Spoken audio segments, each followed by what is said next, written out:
అదే RTV app వార్తల్ని క్షణాల్లో చదివే అవకాశం ఉంటుంది. ఒక న్యూస్ పేపర్, ఒక టెలివిజన్ ఛానల్ మీ చేతుల్లో ఎప్పుడూ ఉంటాయి.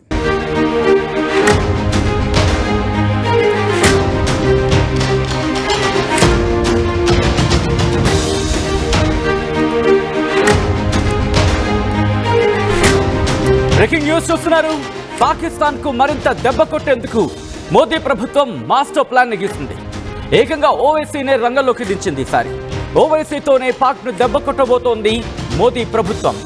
పహల్గామ్ ఉగ్రదాడిలో పాకిస్తాన్ పాత్రపై ప్రపంచానికి వివరించేందుకు విదేశాలకు 10 భారత బృందాలు వెళ్లబోతున్నాయి. ప్రతి బృందాల్లో 5 ఎంపీలు, విదేశాంగ మంత్రిత్వ శాఖకు సంబంధించిన అధికారులు కావచ్చు, ప్రతినిధులు కావచ్చు ఉండబోతున్నారు. ఈ 10 బృందాలను లీడ్ చేసేందుకు కాంగ్రెస్ ఎంపీ శశి థరూర్ను నియమించింది కేంద్రం.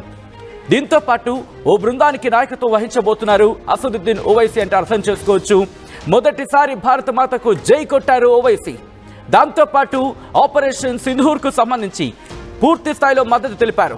ఇటు పాకిస్తాన్ని ఎండకట్టడంలో టర్కీకి సంబంధించిన విధి విధానాలను పూర్తి స్థాయిలో ఇటు దేశ ప్రజలకు వివరించే ప్రయత్నం చేయడంలో అసదుద్దీన్ ఈసారి ఓ అడుగు ముందుకేశారనే చెప్పుకోవాలి. మరి ముఖ్యంగా ఆపరేషన్ సింధూర్ విషయంలో ఎక్కడా తడబడకుండా, మరి ముఖ్యంగా పూర్తి స్థాయిలో కేంద్ర ప్రభుత్వానికి ఇది భారతదేశం అంటే ఎవరు ఎంత చిచ్చు పెట్టేందుకు ప్రయత్నించినా తొనకదు బెనకదు భారతం అంటూ కూడా ఇటు పాకిస్తాన్ కు, మరి ముఖ్యంగా ఉగ్రముఖులకు ధీటుగా సమాధానం ఇచ్చారు ఆయన. మత కల్లోహాలు రెచ్చగొట్టే ప్రయత్నం చేస్తే కనుక భారత్ ఏ స్థాయిలో బదిలిస్తుందో, భారత్ ఏ స్థాయిలో బదులు చెప్తుందో చెప్పే ప్రయత్నం చేశారు. ఈ నేపథ్యంలోని ఇప్పుడు మోదీ ప్రభుత్వం మోదీ కీలక నిర్ణయం తీసుకున్నారు.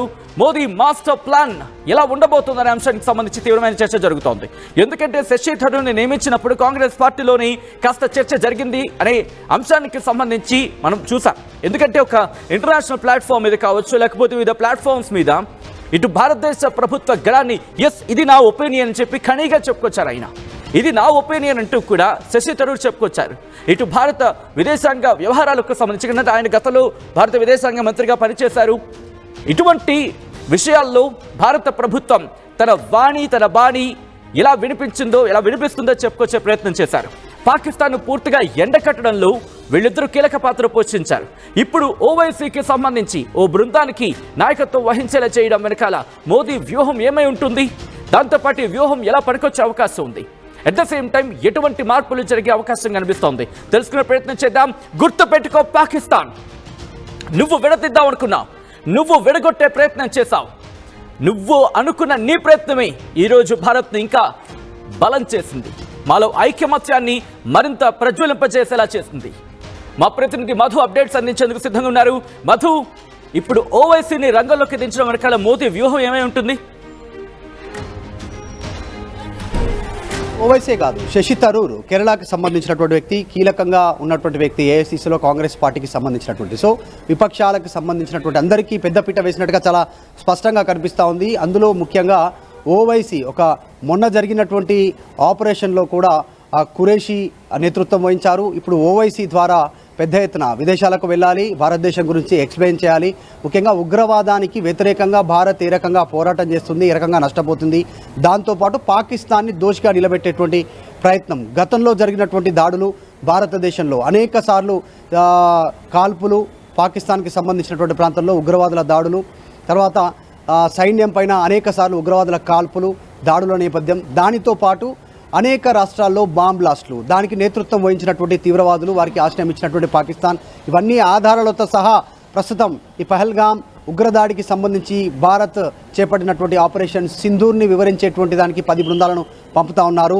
దాంట్లో బాగా ప్రతి బృందాల్లో ఈ 10 బృందాలకు కాంగ్రెస్ నాయకుడు శశి థరూర్నే హెడ్గా పెట్టినటువంటి పరిస్థితి. ఒక బృందానికి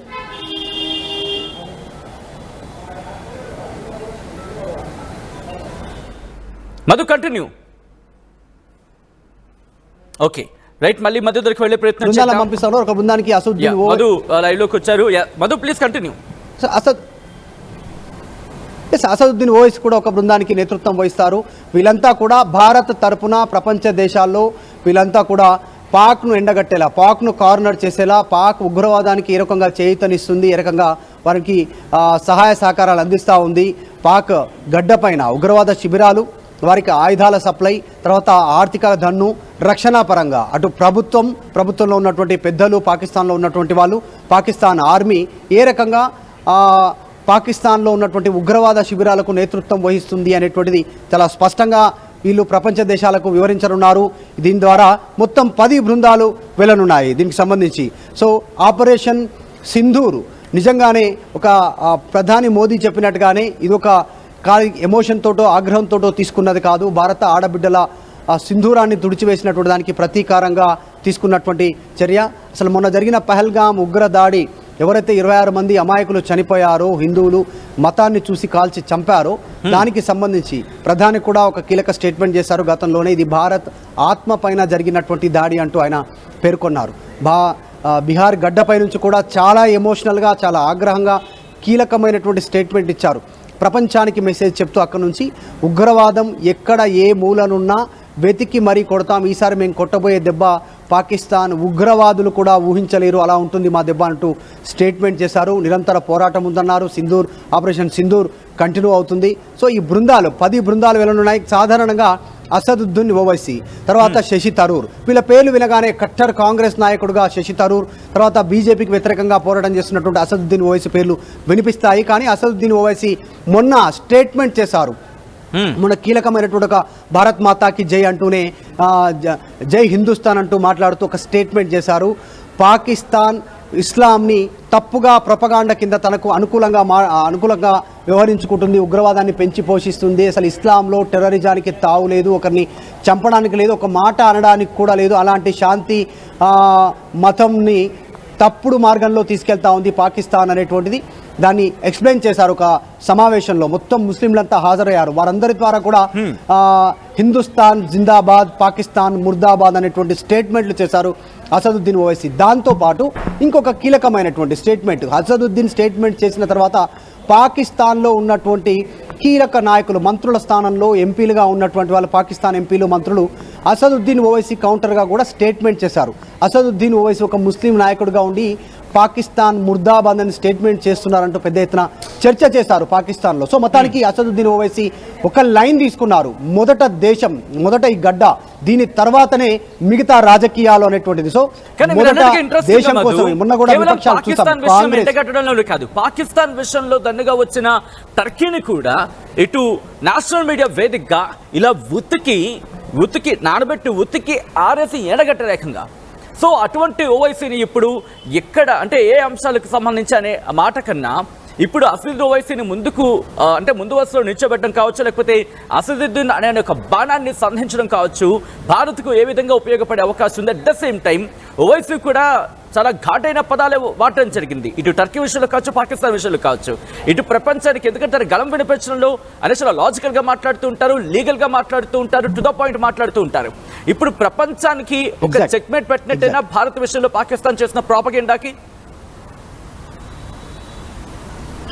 ఎగ్జాక్ట్లీ, నిజంగా అసదుద్దీన్ ఓవైసీ ఆయన లండన్లో లా చదువుకున్నారు. ఆయన బారిస్టర్ అసదుద్దీన్ ఓవైసీగా పేరు, ఆయనకు లాయర్గానే పిలుస్తారు. ఇప్పటికి కూడా ఓల్డ్ సిటీలో ఉన్నటువంటి ఆయన దగ్గరకు వచ్చేటువంటి వాళ్ళు చాలామంది పరిచయం ఉన్నవారు, ప్రజలు కానీ ఓటర్లు కానీ ఆయన పార్టీకి సంబంధించినటువంటి బారిస్టర్ అసదుద్దీన్ ఓవైసీ సాహెబ్ అనేటువంటి పిలుస్తూ ఉంటారు. సో ఆయన లీగల్గా కొన్ని పాయింట్స్ మాట్లాడుతూ ఉంటారు. ఇప్పటికే ప్రపంచంలో అనేక వేదికల పైన భారత్ పాకిస్తాన్ని ఆధారాలతో సహా వాళ్ళు ఎక్కడ ట్రైన్ అయ్యారు, ఎక్కడ బార్డర్ దాటారు, అంతకు భారత్లో ఉగ్రవాద శిబిరాల నుంచి పాకిస్తాన్ నుంచి వచ్చి ఉగ్రవాదులు దాడి చేసే కంటే ముందు పాకిస్తాన్లో ఏ ఉగ్రవాద శిబిరాల్లో ట్రైన్ చేసుకున్నారు, వారికి స్థానికులు ఎవరు సహకరించారు, ఇవన్నీ ఆధారాలతో సహా పలు సందర్భాల్లో ప్రపంచ వేదికలపైన, ప్రపంచ దేశాల ముందు దోషిగా నిలబెట్టే ప్రయత్నం చేసింది. కానీ పాకిస్తాన్ బుద్ధి మారట్లేదు. పాకిస్తాన్ కుక్క బుద్ధి. పాకిస్తాన్ అదేవిధంగా ముందుకు పోయేటువంటి సిచ్యువేషన్ ఉంది. ఎందుకంటే తన దేశ ప్రజలను వదిలేసి, దేశ సంబంధించినటువంటి అంశాలను పక్కన పెట్టి, అభివృద్ధిని పక్కన పెట్టి కేవలం ఉగ్రవాదాన్ని ముందుకు తీసుకెళ్లేటువంటి దిశగా ఉగ్రవాదాన్ని ప్రోత్సహించడం,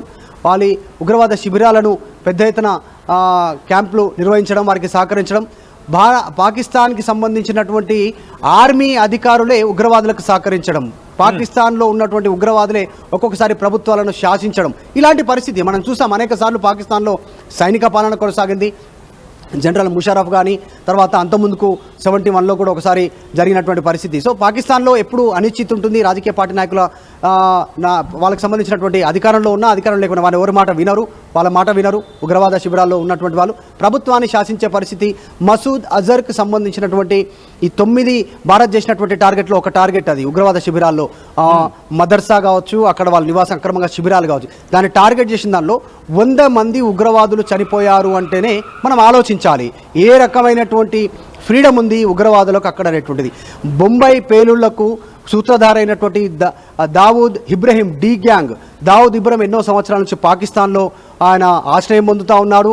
అక్కడి నుంచి దుబాయ్ నుంచి ప్రపంచ దేశాలకు అక్రమ ఆయుధాలు, డ్రగ్స్, మాదక ద్రవ్యాలను సప్లై చేయడం, ఇలాంటి కార్యక్రమం, బెదిరింపులు, కిడ్నాపులు, ఇలాంటి సుపారీ గ్యాంగ్ సంబంధించిన హత్యలు ఇక్కడ నడుస్తుంది. అలాంటి వారికి పాకిస్తాన్ 3 అంచెల భద్రత ఇచ్చి భద్రత కల్పిస్తూ ఉంది దావూద్ ఇబ్రహీంకి. తర్వాత ఒసామా బిన్ లాడెన్ అక్కడే దొరికాడు అబోటాబాద్లో. పాకిస్తాన్ లోపలికి చొరబడి అమెరికా అక్కడ ఒసామా బిన్ లాడెన్ మట్టుబెట్టినటువంటి విషయం మనందరికీ తెలిసిందే. తర్వాత జైషే మహమ్మద్కి సంబంధించిన మసూద్ అజారే కానీ సయ్యద్ సంబంధించినటువంటి వ్యక్తులు కానీ ఇలా ఉగ్రవాద శిబిరాలన్నిటికీ నేతృత్వం వహిస్తూ సహకరిస్తున్నటువంటి పాకిస్తాన్ని ప్రపంచ దేశాలలో ఎండగట్టడానికి, వాళ్ళ తప్పులను చూపించడానికి మొదటిసారి ఫస్ట్ టైం, గతంలో ఎప్పుడు భారత్ మన ఐక్యత అంటే ఏంటి, మన బలం అంటే ఏంటి, ఆపరేషన్ సింధూర్ తోనే ఇది నిరూపితమైంది. At the same time Pakistan పెడదాం అనుకున్న చిచ్చు ఇది మరింత బలాన్ని చేకూర్చింది మన ఐక్యతకు సంబంధించి. ఈ నేపథ్యంలో ఇప్పుడు ఓవైసీని ఒక అస్త్రం కాదు, మరి ముఖ్యంగా చెప్పాలంటే ఒక మిసైల్ కింద చెప్పుకోవాలి. భారత్ నుంచి వెళ్ళబోతోంది, ప్రపంచ దేశాలని ఏ విధంగా ఢీకొట్టబోతోంది, ఢీకొడతా ప్రపంచ దేశాలు ఎలా పట్టాపంచలు కాబోతున్నాయి పాకిస్తాన్ ప్రాపగండా. ఈ నేపథ్యంలో ఒక్కసారి మీరు కమెంట్ చేసే ప్రయత్నం చేయండి. మీ కమెంట్ని నేను చదివినిపించే ప్రయత్నం చేస్తాను. నేను అలాగే మా ప్రతినిధి మధు ఈ అంశానికి సంబంధించి డీటెయిల్స్ అందించే ప్రయత్నం చేస్తున్నాను. ఒక్కసారి మీరు కూడా కమెంట్ చేయండి. ఇప్పటికీ కొన్ని కమెంట్స్ స్టార్ట్ అయ్యాయి, మీ కమెంట్స్ నేను చదివినిపించే ప్రయత్నం చేస్తాను. రైట్, ఓవైసీ జిందాబాద్ అంటూ కొంతమంది ఇటు ఈ అంశానికి సంబంధించి కమెంట్ చేస్తూ ఉంటే in this I support him అంటూ మరికొంతమంది చెప్తున్న పరిస్థితి.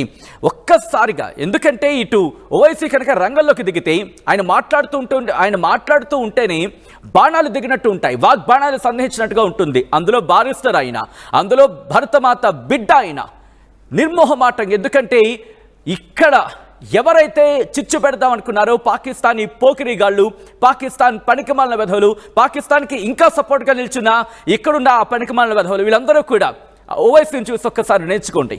ఆయన ఒక్కసారిగా గళమెత్తుతూ ఉంటే ఈ సందర్భంలో నిజంగా రోమాంచితం అంటారు కదా, గూస్ బంప్స్ అంటూ ఉంటారు కదా, ఆయన మాట్లాడుతుంటే టర్కీని ఎండగట్టిన తీరు, ఓ టర్కీ పైలి తీరే బార్వే తుమ్ దేఖ్లో అని చెప్పి ఆయన మొదలుపెట్టిన తర్వాత మరి ముఖ్యంగా అక్కడ టర్కీకి సంబంధించి వాగ్బాణాలు సంధించిన నేపథ్యంలో ఎర్దగోన్కి సంబంధించి మాట్లాడిన సందర్భంలో ఆయన మాట చాలా తక్కువగా వినిపించాడు. కానీ సోషల్ మీడియాని షేక్ చేసి పడేసింది టర్కీ విషయంలో ఆయన మాట్లాడిన పరిస్థితులు. ఇక్కడి నుంచి ఒకసారి మా ప్రతినిధి మధు దగ్గరికి వెళ్ళే ప్రయత్నం చేస్తాను. మధు, ఇప్పుడు నేరుగా ఓవైసీ కనుక రంగంలోకి దిగితే టర్కీ తెక్క కుదిరే అవకాశం ఉందనుకోవాలి ఇక్కడ? ఖచ్చితంగా, ఎందుకంటే ఈ 10 బృందాల్లో ఆయన ఒక బృందానికి నేతృత్వం వహిస్తూ ఉన్నారు కాబట్టి గతంలో చూసాం మనము. ఎప్పుడైనా ఏదైనా దాడి జరిగినప్పుడు భారత్లో ముఖ్యంగా అమాయకుల పైన, ఆర్మీ పైన కానీ, ఇంతకుముందు గతంలో పార్లమెంట్ పైన జరిగినటువంటి దాడి కానీ, తర్వాత హైదరాబాద్ లాంటి నగరాలలో గోకుల్ చాట్, దిల్షుద్ నగర్ ఇలాంటి లుంబిని పార్క్ లాంటి బాంబు బ్లాస్టులు జరిగినప్పుడు కూడా అనేక మంది సెలబ్రిటీలు ఉన్న నోరు మీద పడినటువంటి సిచ్యువేషన్. కానీ ఈసారి పహల్గామ్ ఉగ్ర దాడి తర్వాత మొదట లైన్ తీసుకున్నారు అసదుద్దీన్ ఓవైసీ. పార్టీలు, అజెండాలు అన్ని పక్కన పెట్టి నేషనల్ జెండా కోసం, జాతీయ జెండా కింద అందరం ఆ లైన్ తీసుకున్నటువంటి పరిస్థితి. నిజంగానే అన్ని పార్టీలు, ఒక పార్టీ అని కాదు, కాంగ్రెస్ నుంచి తీసుకుంటే సిపిఐ, సిపిఎం వరకు దాదాపున్న అన్ని రీజనల్ పార్టీలు మద్దతుగా నిలబడ్డాయి భారత ఆర్మీ తీసుకున్నటువంటి నిర్ణయాలకు. ఆపరేషన్ సింధూర్కి పూర్తి మద్దతు కూడా ప్రకటించాయి. దానికి సంబంధించి ప్రతి దాడి ఉండాలని కోరుకున్నటువంటి సిచ్యువేషన్. ఈరోజు అసదుద్దీన్ ఓవైసీ కూడా అదే లైన్ తీసుకున్నారు. మొదటి నుంచి ఆయన టర్కీకి సంబంధించిన విషయంలో ఆయన ఎండగట్టే ప్రయత్నం చేశారు టర్కీ నిర్ణయాలను. ఎందుకంటే టర్కీ దీనావస్థ స్థితిలో అక్కడ భూకంప బృందాలు వెళ్ళాయి, ఆర్థిక సహాయం వెళ్ళింది, మెడికల్. టర్కీకి సంబంధించి ఎర్దోగాన్ ఏమంటాడు, ముస్లిం దేశం కాబట్టి మేము సోదరుడు కాబట్టి సపోర్ట్ చేస్తున్నామని చెప్పి. ఒరే టర్కీ తిక్కనా కొడక, నిర్మోహమాటంగా నచ్చు. ఎందుకంటే ముస్లిం సోదరుడు అనుకునే సందర్భంలో మరి నీ దేశంలో నువ్వు చేస్తోందేంటి? నువ్వు చేస్తున్న మారణ హోమానికి సంబంధించి ఎందుకు మాట్లాడవు? ఇక్కడ నీకు నీ ముస్లిం సోదరుడు నీ దేశాన్ని గురించి నువ్వు పట్టించుకో, కానీ పక్కనున్న పాకిస్తాన్ కావాల్సి వచ్చిందా? మా ఓవైసీ కూడా ముస్లిమే, మా ఓవైసీ కూడా కానీ ఆయన ఒకటే మాట చెప్పుకొచ్చాడు, ముందు మాకు మా దేశం, ఆ తర్వాతే మాకు మతం, ఆ తర్వాతే మాకు కులం, ముందు మాకు మా దేశం. నువ్వు ఏదైతే ఎక్కువ పెట్టాలనుకున్నావో అది నీకే బెడిసి కొట్టబోతోంది. మా ప్రతినిధి మధు అప్డేట్స్ అందించేందుకు లైవ్లో కంటిన్యూ అవుతున్నారు. మధు, ఎర్దోగాన్కి ఇప్పుడు చుక్కలు చూపించే అవకాశం ఉందా? ఎందుకంటే ఆ మనిషికి సరిగ్గా ఇంగ్లీష్ కూడా మాట్లాడడం రాదు, కనీసం తన దేశ పౌరుల గురించి పట్టించుకోవడం రాదు. బట్ ఒక ఎంపీ అయ్యుండి ఇప్పుడు ఓవైసీ ప్రపంచానికి భారత్ విలువని చెప్పేందుకు బయలుదేరితే, ఇన్ఫాక్ట్ ఆ ఆలోచన వస్తేనే చాలు గూస్ బంప్స్ వస్తున్నాయి. అలాంటిది ఆయన వెళ్ళి మాటలు సంధిస్తూ ఉంటే, ఒక టీంతో వెళ్తూ ఉంటే, నిజంగా మిజైల్స్తో పోల్చుకోవాలనుకుంటే కనుక ఆ పోలికకి ఇంకా ఎక్కువైనా చెప్పుకోవాలి. ఎలా ఉండే అవకాశం ఉంది? ప్రపంచానికి ఎటువంటి షాక్ అందించే అవకాశం ఉంటుంది ఓవైసీ? ఎగ్జాక్ట్లీ ఈ దేశాలన్నీ కూడా మనతో బాగున్నట్టే ఉండి మనతో సహాయం పొంది తర్వాత మాట మార్చినటువంటి పరిస్థితి, రూటు మార్చినటువంటి పరిస్థితి, అందులో టర్కీ ప్రధానం. ఒకవైపు యుద్ధ వాతావరణం సంతరించుకున్న టైంలోనే ప్రత్యేకంగా నౌకలు వచ్చాయి. ఎయిర్ ఫోర్స్కి సంబంధించినటువంటి కార్గోలో అక్కడ డ్రోన్లు, మిజైల్స్ పాకిస్తాన్కి సప్లై చేసింది ఇదే టర్కీ దేశం. అసలు టర్కీ దేశం పూర్తిగా భారత్ నుంచి పెద్ద ఎత్తున లబ్ధి పొందుతూ ఉంది టూరిజం సంబంధించినటువంటి దాంట్లో. ఇప్పుడు ఎయిర్లైన్స్ విషయంలో కానీ, అక్కడ సినిమా షూటింగ్ల విషయంలో కానీ, అక్కడ నుంచి మనం దిగుమతి చేసుకుంటున్నటువంటి కొన్ని ఫ్రూట్స్ వస్తువుల రూపంలో కానీ పెద్ద ఎత్తున దాదాపు 30-40% ఆదాయం భారత్ నుంచి టర్కీకి అందుతున్న నేపథ్యం ఈరోజు.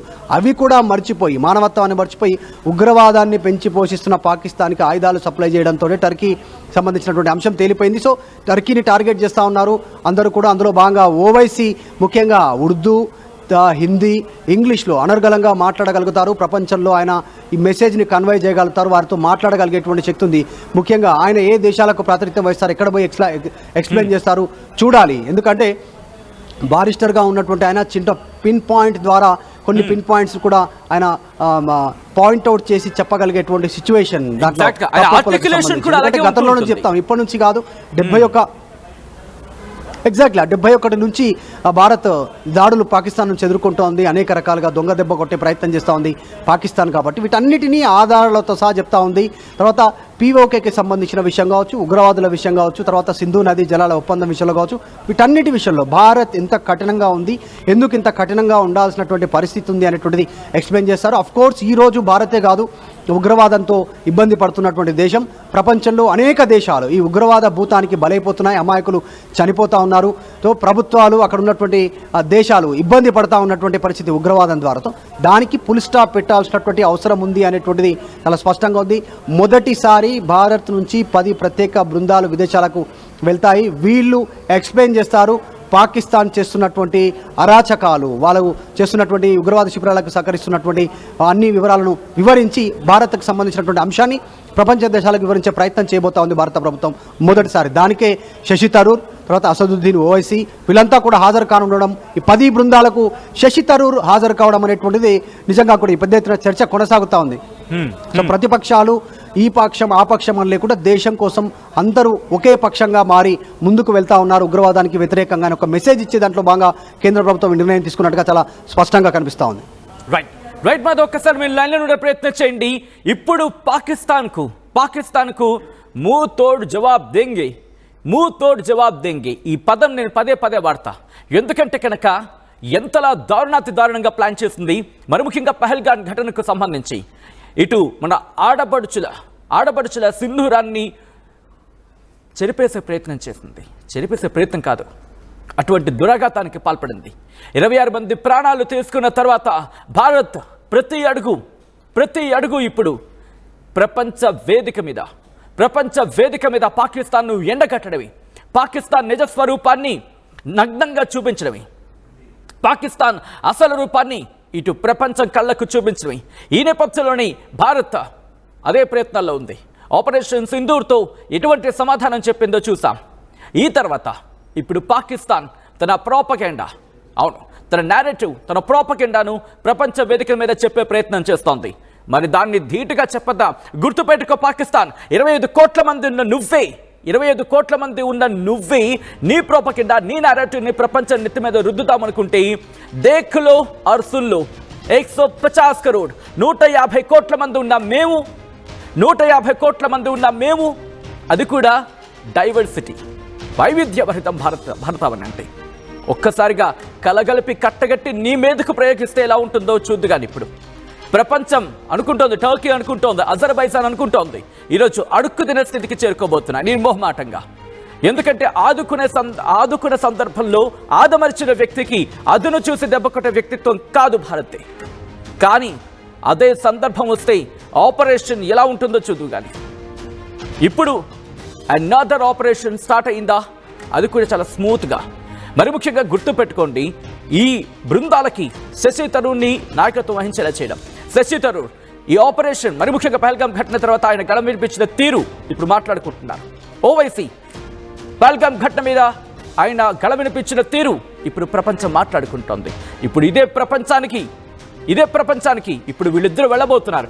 ప్రపంచంలో పాకిస్తాన్ ఎంత దురాఘాతాలకు పాల్పడింది బాణి వినిపించబోతున్నారు వీళ్ళిద్దరూ. ఇప్పుడు పాకిస్తాన్ పరిస్థితి ఏంటి, మీరేమనుకుంటున్నారు? కామెంట్ చేసే ప్రయత్నం చేయండి. ఈ అడుగు ఎలా మారే అవకాశం ఉంది, ఈ అడుగు ఎక్కడి వరకు వెళ్ళే అవకాశం ఉంది, ఈ అడుగు ప్రపంచ చరిత్రలో పాకిస్తాన్ ఎలా పటాపంచలయ్యే అవకాశం ఉంది, పాకిస్తాన్ వ్యూహాలని ఎలా తిప్పికొట్టబోతుంది, పాకిస్తాన్ ప్రాపగెండా, పాకిస్తాన్ నేరేటివ్ ఇప్పుడు ప్రపంచం ముందు ఆ పాచికలు పారుతాయా? మీరే కామెంట్ చేసే ప్రయత్నం చేయండి.